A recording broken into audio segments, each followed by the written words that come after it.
ಕೀರ್ತನೆಗಳು 119 ಅಧ್ಯಾಯ ವಚನ 151 152. ಯೆಹೋವನೇ, ನೀನು ನನ್ನ ಹತ್ತಿರವೇ ಇದ್ದಿ, ನಿನ್ನ ಆಜ್ಞೆಗಳೆಲ್ಲ ಯಥಾರ್ಥವಾಗಿವೆ. ನೀನು ನಿನ್ನ ಕಟ್ಟಳೆಗಳನ್ನು ಯುಗ ಯುಗಾಂತರಕ್ಕೂ ಸ್ಥಾಪಿಸಿದ್ದಿ ಎಂದು ನಾನು ಮೊದಲಿನಿಂದಲೇ ಅವುಗಳ ಮೂಲಕ ತಿಳಿದುಕೊಂಡಿದ್ದೇನೆ.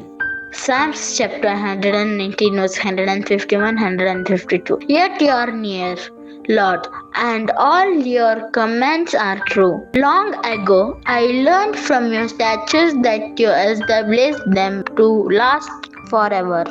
भजन संहिता अध्याय 119 वचन 151 और 152। हे यहोवा, तू निकट है और तेरी सब आज्ञाएं सत्य हैं। बहुत समय से मैं तेरी चितौनियों को जानता हूँ कि तूने उनकी नींव सदा के लिए डाली है।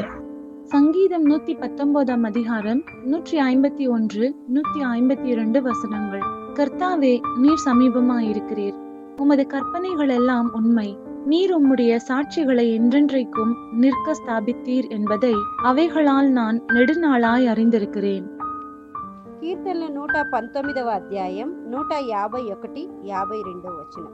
యెహోవా, నీవు సమీపముగానున్నావు, నీ ఆజ్ఞలన్నీయు సత్యమైనవి, నీ శాసనములను నీవు నిత్యముగా స్థిరపరిచితివని నేను పూర్వము నుండి వాటి వలనే తెలుసుకొని ఉన్నాను.